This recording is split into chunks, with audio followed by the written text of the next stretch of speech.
Okay, I'm not so sure if this is recording or not, but we're gonna give it a shot. So, um, this is my first episode of The Uplander. My name is James Williams, serial entrepreneur, video game lover, father, friend, brother, you name it. I'm it.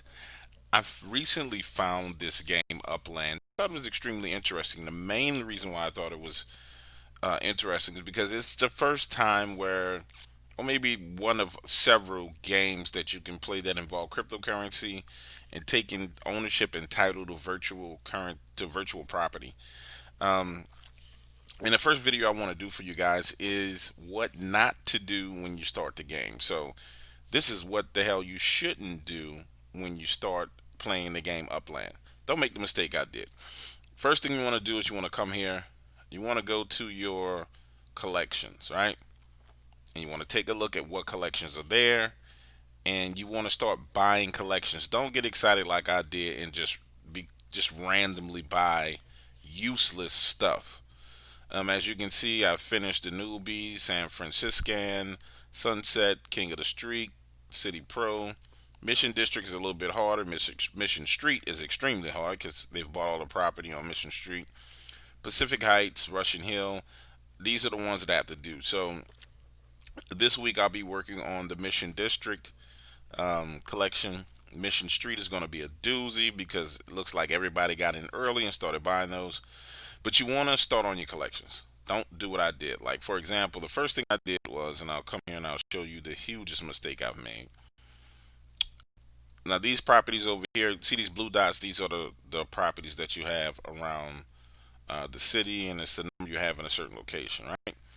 But the first thing I did was I came right here to Daly City, and I don't know, I don't know why the hell I did this. I guess I was just excited, and I plopped down and bought a whole bunch of BS right here.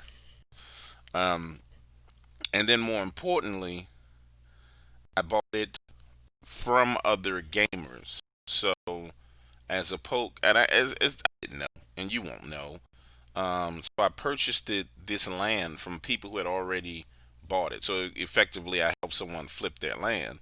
It's not a bad thing. It's great for the economy, but at the same time, the upland economy. But at the same time, there was plenty, absolutely plenty of available property that I could have bought way cheaper. And the way you do that, and computer slow, but as you can see, these blue tiles are everything I bought. One, two, three, four, five, six, seven. I was just excited, man. And I was like, okay, I'm gonna buy. Um, but you don't make that mistake. Start by filling up your challenges, right? So that's $4 to pay for this. And for those of you who don't know, basically whatever the purchase price is, 10% of it, um, not 10%, but move the decimal place over two times, and that's pretty much what you paid for it, right? So I paid $4 for that one. Um, I don't know why it's not clicking, but I didn't pay a significant amount of money for them, but I could have, that money could have went in another direction and towards something that really would have benefited me in the long run. So I want to make sure that when you start playing this game, you actually know what you're doing and you don't just plop down and buy random stuff that you don't need. That's the most important thing. And the way you do that is, let's see if we can find someone's Explorer, because currently my Explorer is trapped in New York because I thought you could buy property in New York and went over there and I ran out of sins. So if you take a look right here, you'll see this is someone's Block Explorer moving around. And as you move your Block Explorer around the map, it reveals to you various different properties that are for sale. And you see those properties, some of them are at the original price. For example, let's take a look at this one. So this one was bought by someone, right? And that light blue like that lets you know someone already purchased it. This green lets you know that it's for sale by someone. They bought it, they want to sell it. So he's selling it for 3,900 UXs.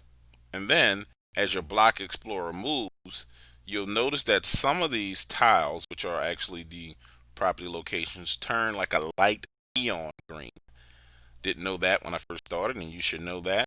Those are the ones that are actually for sale by Upland itself. All the rest of these are properties that people bought, and they're kind of hodling on them and sitting on them. So you don't want to just grab those. You want to grab all the occupied, unbought stuff that you can get, especially if it's in line with your challenges. That being said, that's going to be the end of my first video, but I wanted to share that because I felt like a complete idiot, and I don't want you to feel like an idiot when it happens or if it happens to you. I think that's the biggest thing to start coming moving forward on this channel. I'm going to be reaching out to some of the bigger landowners on the game, trying to get them on and interview them and talk to them about their strategies. The next video I do is going to be something that I've been doing, which is doing some research on what the whales are buying, and it kind of gives you an idea of what's coming ahead in the game. So some of these whales clearly have some insight into what's going on in the game, and if you just follow some of their transactions, you will see. Let me see if I can find one of the whales. If you follow their transactions, you'll see that they coordinate and buy in certain areas. And so I don't have a relationship with those guys, right? I don't really know them. So the only thing I can do to get in on the land rush and the gold rush as to where they're going is to spy on them. And for those of us who are kind of like smaller guys, um, who don't have thousands of dollars to invest, you can always just piggyback off the whales and see what they're. What you can copper, what you can grab. I think this is a whale right here. I think his name is Thank Me Later. I'm pretty sure this is him. Right. So let's take a look at Thank Me Later. Right. So you click here, and I'll go into detail about this later on the next video. But it's just a little sneaky thing you learn. He's a director, which means that he's got a significant amount of net worth. But you can go here and see what properties he recently bought. See, clearly these were the first two properties he bought when he got into the game. And this guy has a boatload of property, so you can be scrolling down forever. But once you get to the bottom, you'll see what he bought recently. Those were his first two purchases, obviously. Um, you can see what he bought recently and see what area he's moving in. Now, I'm pretty sure he's doing a challenge that's going on right now. Um, and I remember seeing him having 36 properties on the leaderboard.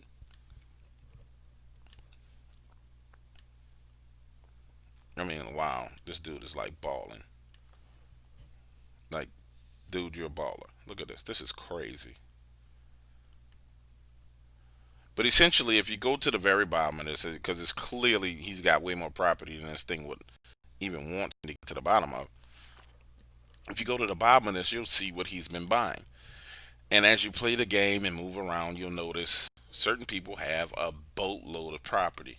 Those are the guys that you want to follow around and see what they're getting and see what they're consolidating and what they're trying to grab. And then just be a part of the party. You may not be able to grab it all, but you can grab, if they're buying a location that has, 20 lots or 20 properties, you can squeeze in and grab you two. But they definitely know what they're doing. They definitely know what they're doing. But with that said, James Williams out. I appreciate you guys checking me out, checking out the channel. There's a lot more to come to it. And I'll talk to you later.